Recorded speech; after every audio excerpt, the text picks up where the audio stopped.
नमस्कार साथियों, आप लोग कैसे हैं? हम आशा करते हैं कि आप लोग अच्छे और स्वस्थ होंगे। तो सभी साथियों को एक बार फिर स्वागत है आर के एस एजुकेशन ऑफिशियल में। तो दोस्तों, बिहार में चुनाव का जो माहौल है, उस चुनाव के चलते बिहार में एक से बढ़ के एक वैकेंसी आ रही है। मतलब कि लगातार वैकेंसी वैकेंसी दिया जा रहा है, चाहे उसका एग्जाम हो या मत हो, लेकिन वैकेंसी तो दिया जा रहा है।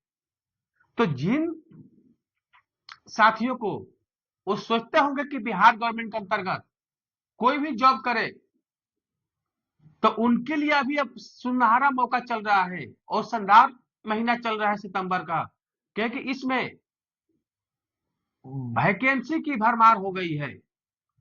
बीएसएससी से हो या बीपीएससी से हो या बीपीएसएससी से हो और इस और इस सीएसबीसी की तरफ से भी आ गया, बिहार पुलिस की तरफ से एक और नई वैकेंसी घोषणा कर दी गई है।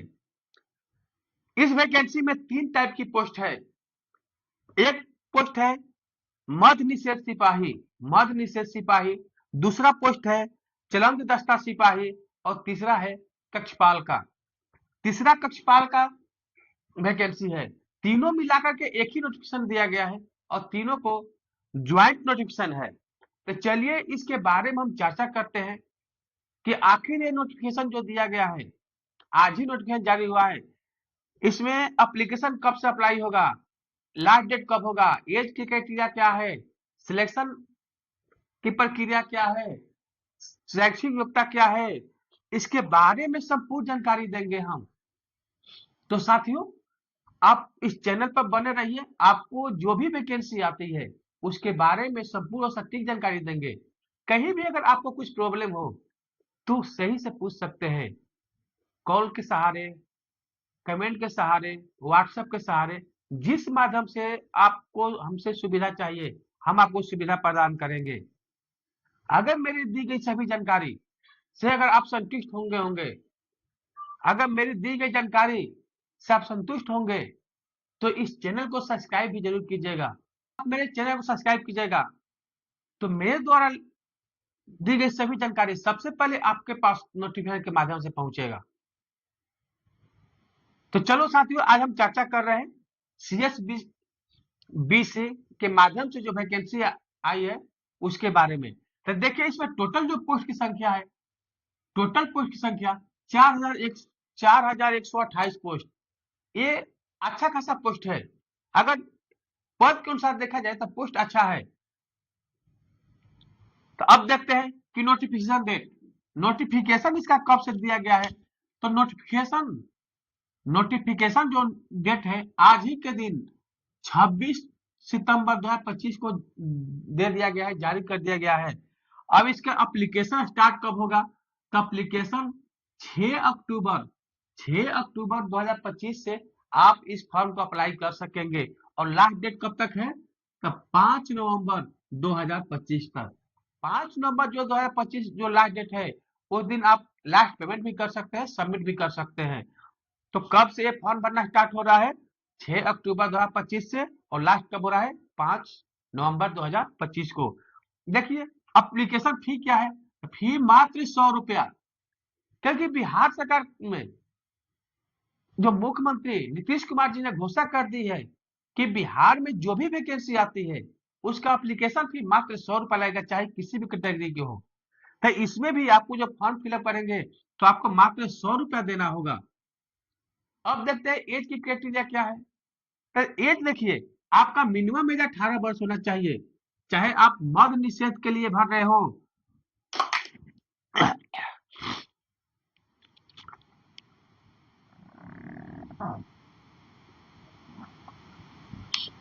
तब चलिए देखते हैं कि अब एज की क्राइटेरिया क्या होगा। तो मिनिमम एज आपका 18 वर्ष होना चाहिए, चाहे आप मद्य निषेध के लिए भर रहे हो या चलन दस्ता सिपाही के लिए या कक्षपाल के लिए। तीनों में से किसी भी पोस्ट के लिए आप भर रहे हैं, जिसके भी एलिजिबल होंगे, कम से कम आपका एज 18 वर्ष होना चाहिए। और जो 18 वर्ष की एज की जो कट ऑफ डेट है क्या है? 1 अगस्त 1 अगस्त 2025। मतलब 1 अगस्त 2025 को आपका एज 18 वर्ष होना चाहिए न्यूनतम, तब आप इस फॉर्म को भर सकते हैं। अब अधिकतम देखते हैं कि अधिकतम कितना कितना एज है। तो देखिए अधिकतम एज जनरल कैटेगरी और ईडब्ल्यूएस से होंगे या अगर अदर्स के कैंडिडेट होंगे तो उसके लिए एज क्या रखा गया है, 25 वर्ष है। उसके लिए एज क्या है, 25 वर्ष है। मतलब कि जनरल कैटेगरी और ईडब्ल्यूएस से जो भी कैंडिडेट आएंगे उनके लिए एज कितना रहेगा, 25 वर्ष अधिकतम। किसके लिए, मर्द निषेध सिपाही के लिए। किसके लिए हम बता रहे हैं, मर्द निषेध सिपाही के लिए। उसके बाद बीसी ईबीसी के लिए, मेल के लिए रहेगा 27 वर्ष। मतलब कि जो बीसी और ईबीसी को, मेल को 2 वर्ष का एज में छूट मिलेगा और फीमेल को 3 वर्ष का। तो 25 में 2 ऐड कर देंगे तो मेल के लिए 27 वर्ष और फीमेल को 3 वर्ष की छूट मिलेगा। तो फीमेल की जो अधिकतम उम्र सीमा होगी बीसी और ईबीसी की तो 28 वर्ष होगी। अब देखते हैं एससी एसटी के मेल हो या फीमेल, उनकी जो अधिकतम एज होगी, उनकी जो अधिकतम एज होगी वो कितनी होगी, तो उनकी अधिकतम एज 30 वर्ष होगी, मेल हो या फीमेल। अब यहां पर एक और क्वेश्चन आता है कि ये तो जनरल हो गया, बीसी बीसी हो गया, एससी एसटी हो गया, लेकिन ये तो फॉर्म निकला ही नहीं है, बहुत दिनों के बाद आया है।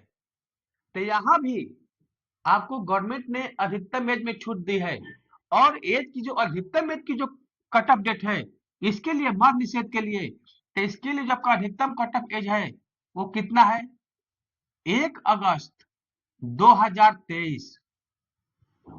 कितना है, 1 अगस्त 2023।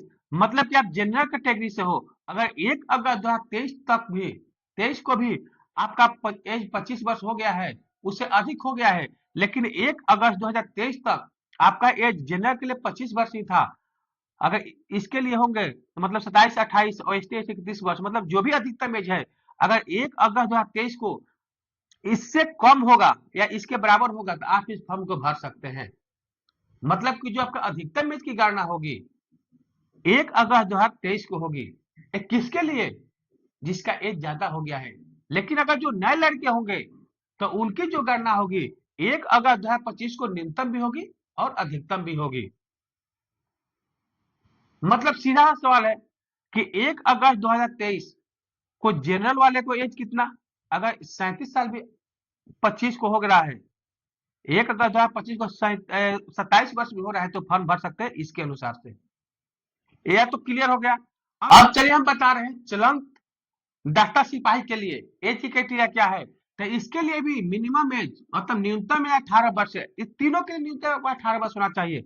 अधिकतम एज क्या है, तो जनरल के लिए और ईडब्ल्यूएस के लिए 25 वर्ष, बीसी ईबीसी के लिए मेल में 27 और फीमेल के लिए 28 वर्ष है।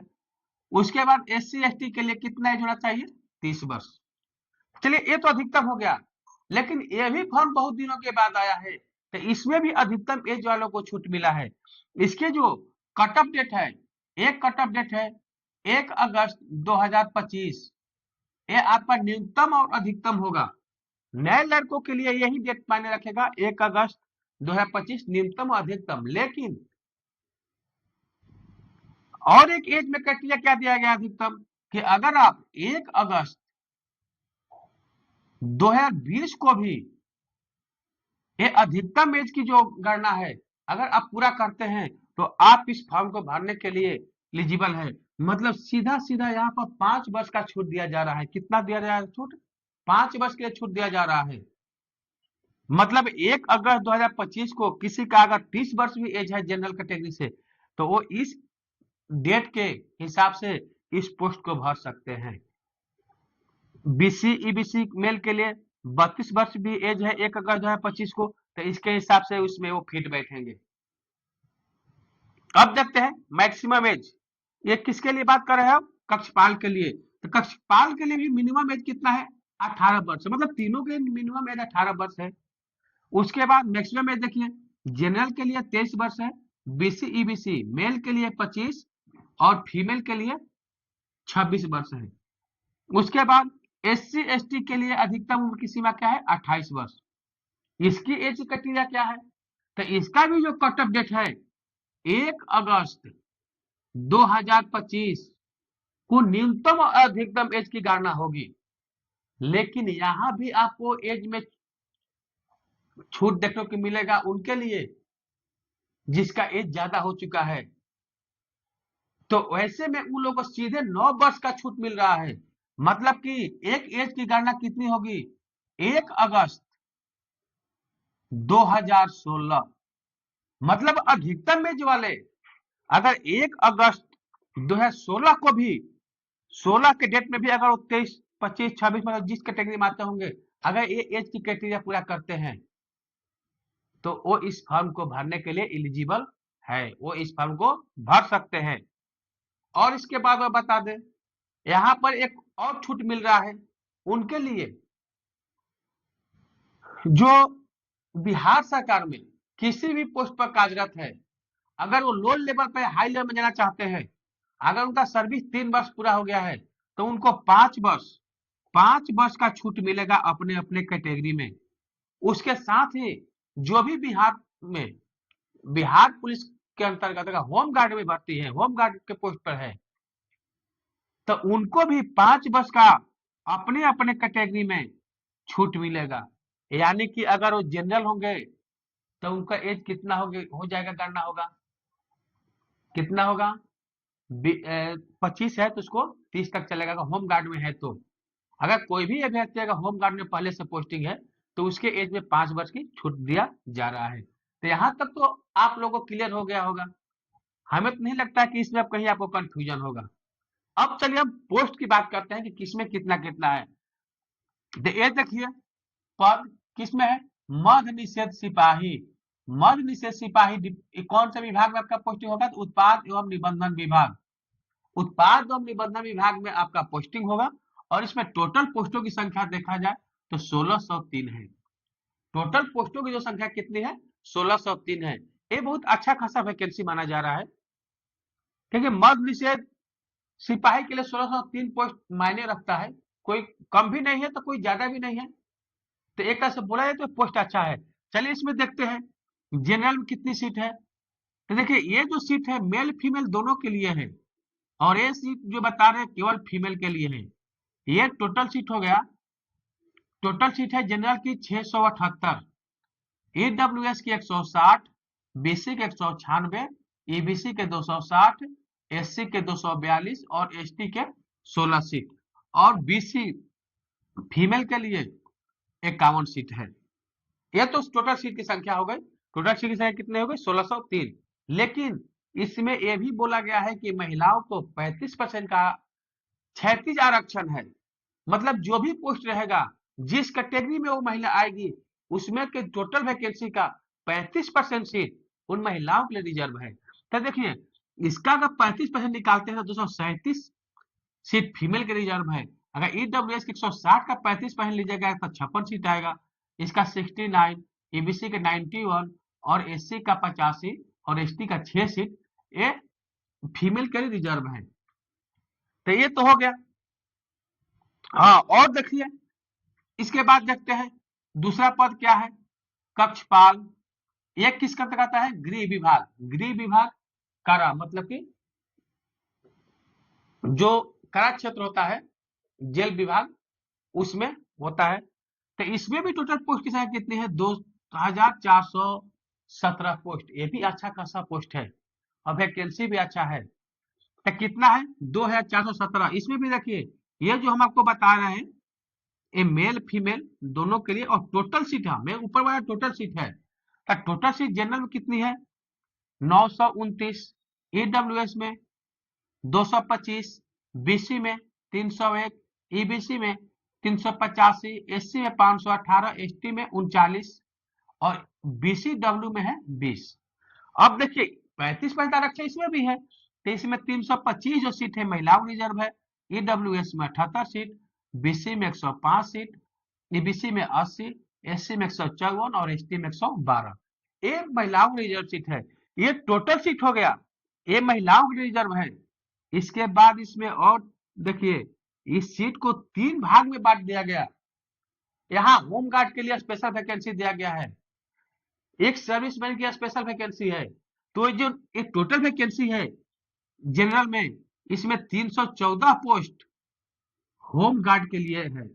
मतलब जनरल में 314 पोस्ट होम गार्ड के लिए है, एक सर्विसमैन के लिए 278 और ओपन जो मतलब नए नए लड़के हैं वो भरेंगे तो उनके लिए मात्र 337 सीट है।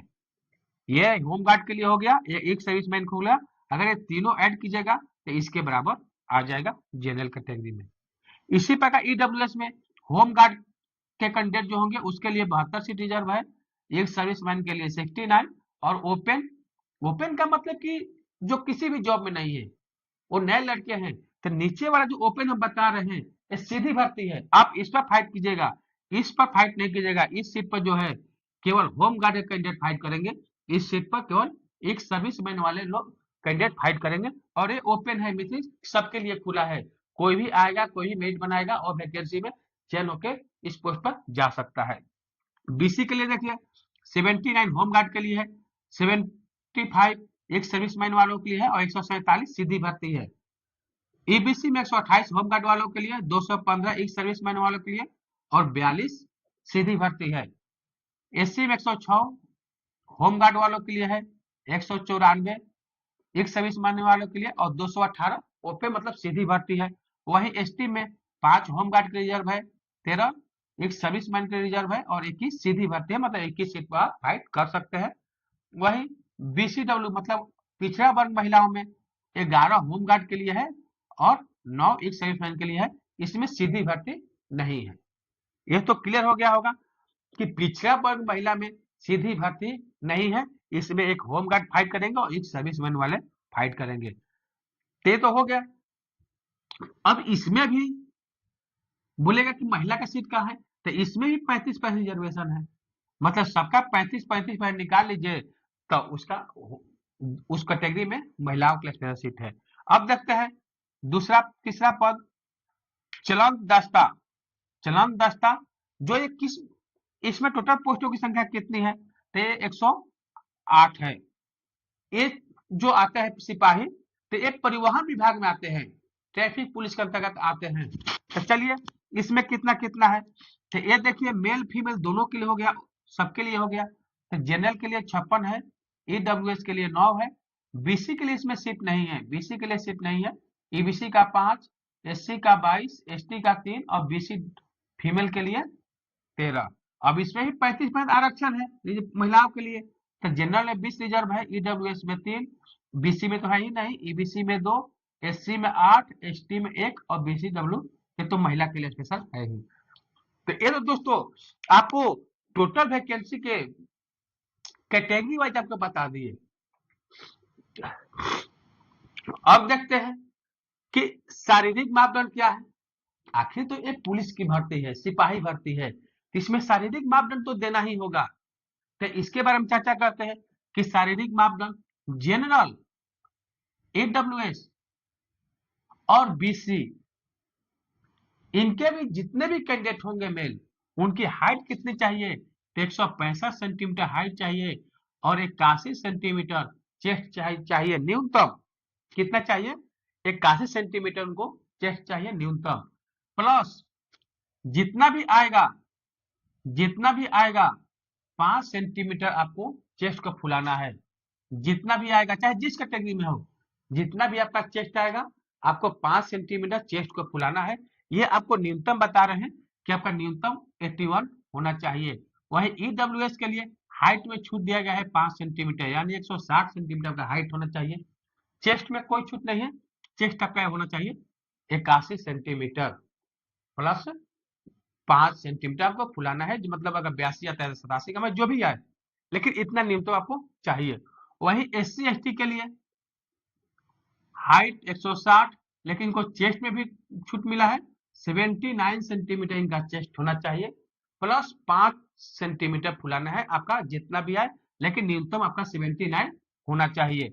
फीमेल देखते हैं, फीमेल में हाइट 155 है, ऑल कैटेगरी जनरल हो, ईबीसी हो, बीसी हो, ईडब्ल्यूएस हो, एससी हो, एसटी हो, कोई भी हो, सभी महिलाओं के लिए हाइट कितना रखा गया है, 155 सेंटीमीटर। चेस्ट की गणना इसमें नहीं है। तो चलिए अब शैक्षणिक योग्यता की बात करते हैं। एजुकेशन क्वालिफिकेशन क्या चाहिए इस पोस्ट को भरने के लिए, तो इसके लिए आपको शैक्षणिक योग्यता क्या रखा गया है, तो आपको 10+2 यानी इंटरमीडिएट आपका होना चाहिए, मतलब कि आपका 12वीं पास होना चाहिए। अगर आप 12वीं पास है तो तीनों पोस्ट के लिए भर सकते हैं। लेकिन अगर आप चलन दस्ता का पोस्ट भर रहे हैं, चलन दस्ता का पोस्ट भर रहे हैं, तो इसके लिए आपके पास ड्राइविंग लाइसेंस भी होना चाहिए। किसके लिए? चलन दस्ता के लिए। अगर चलन दस्ता सिपाही के मतलब परिवहन विभाग के सिपाही में अगर जाना चाहते हैं, जो 108 वैकेंसी निकली है, तो इसके लिए आपके पास ड्राइविंग लाइसेंस भी होना चाहिए। और ड्राइविंग लाइसेंस कब कौन होना चाहिए? तो LMV लाइट मोटर व्हीकल या हेवी मोटर व्हीकल होना चाहिए। और एक कब तक का बना होना चाहिए? जिस दिन नोटिफिकेशन निकला यानी आज ही के दिन 26 सितंबर 2025 तक के पहले का आपका होना चाहिए, तब आप इस पोस्ट के लिए एलिजिबल है, नहीं तो आप एलिजिबल नहीं है। अब देखते हैं कि इसकी चयन प्रक्रिया क्या है। देखिए क्या चर्चा करते हैं, चयन प्रक्रिया क्या है। तो चयन प्रक्रिया में सबसे पहले आपका लिखित एग्जाम होगा। क्या होगा? लिखित एग्जाम होगा। और ये एग्जाम कौन क्वालिफाइंग मार्क है? ये लिखित एग्जाम के बाद आपका शारीरिक दक्षता परीक्षा होगा। इसमें दौड़ होगा, हाई जंप होगा और गोला होगा। और इसी पर आपका मेरिट लिस्ट बनेगा। एक और आपका पासिंग मार्क क्वालिफाइंग मार्क रहेगा। क्वालिफाइंग मार्क मतलब ये नहीं कि आप पासिंग मार्क 30 है, तो ये नहीं कि आप 30 ला जाता आप इसके लिए सिलेक्शन हो जाएगा, ऐसा नहीं है।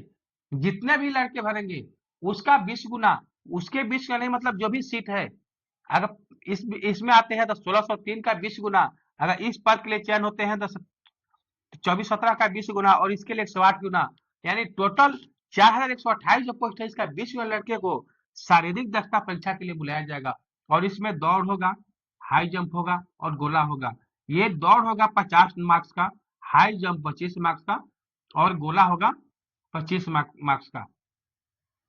ये आपका इसमें जो मतलब है, इसके हाई जंप के लिए मेल के लिए 4 फीट है, फीमेल के लिए 3 फीट न्यूनतम है।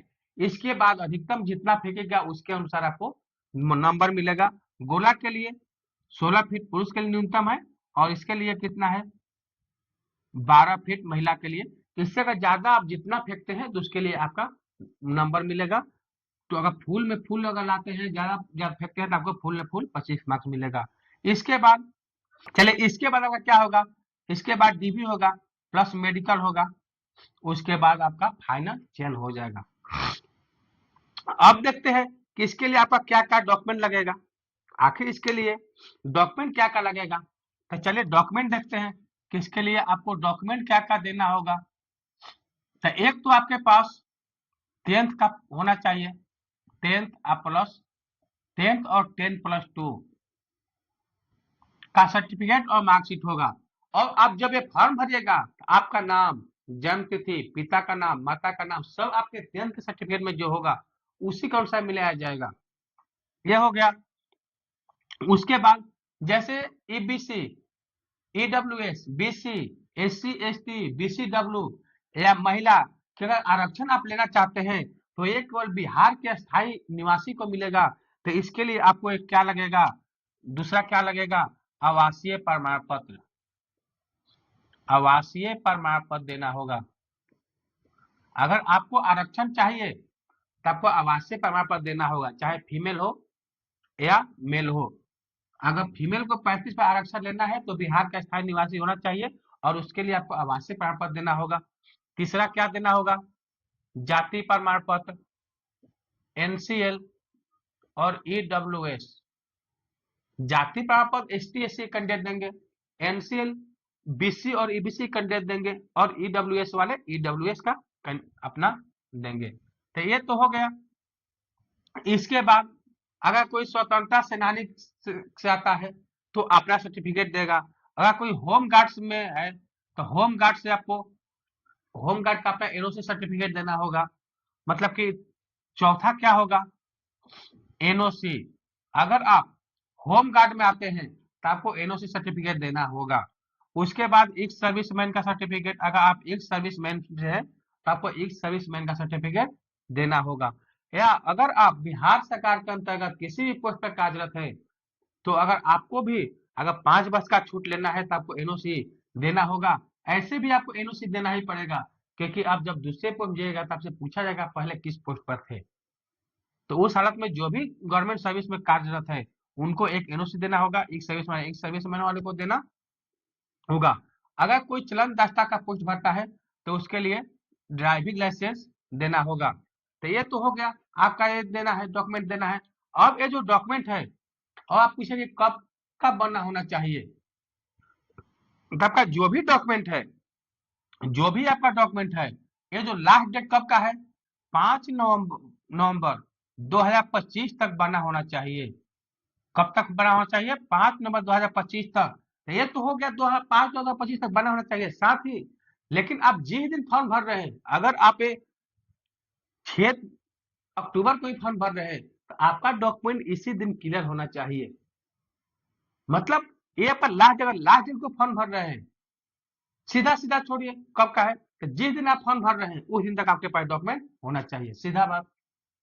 अगर किसी को कंफ्यूजन है तो ये ध्यान रखिए कि आप जिस दिन फॉर्म भर रहे हैं 5 नवंबर 2025 से पहले, तो जिस दिन भरिएगा उस दिन आपके पास डॉक्यूमेंट होना चाहिए। अब देखिए, आवासीय प्रमाण पत्र, अगर विवाहित महिलाएं हैं, अगर विवाहित महिलाएं हैं, विवाहित महिलाएं,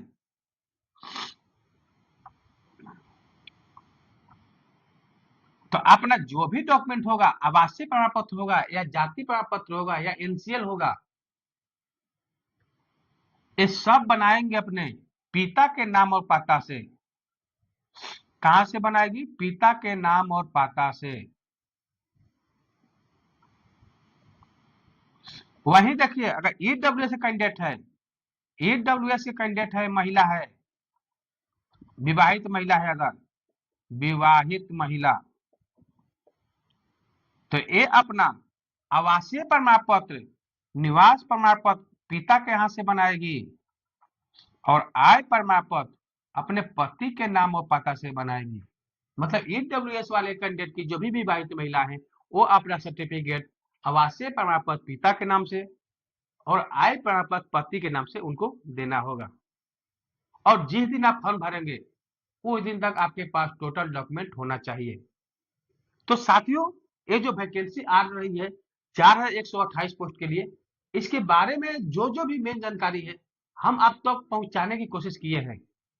अगर इसमें कहीं छूट गया होगा तो जब इसका फॉर्म भरते समय आपको टोटल जानकारी सही से दे देंगे, आपको फॉर्म फिलअप करके ही बताएंगे कैसे फॉर्म फिलअप करना है। ऐसे इसका जो मेन जानकारी था, नोटिफिकेशन में जो जो मेन जानकारी था वो आपको हम बता दिए। तो अगर ये जानकारी आप लोगों को अच्छी लगी होगी तो एक चैनल को सब्सक्राइब जरूर कीजिए, ताकि आपके पास जो भी हम वीडियो डालते हैं सबसे पहले आपके पास पहले पहुंचेगा। तो आज के लिए इतना ही, फिर आगे मिलते हैं अगले वीडियो में नए जानकारी को लेकर के। तब तक के लिए धन्यवाद।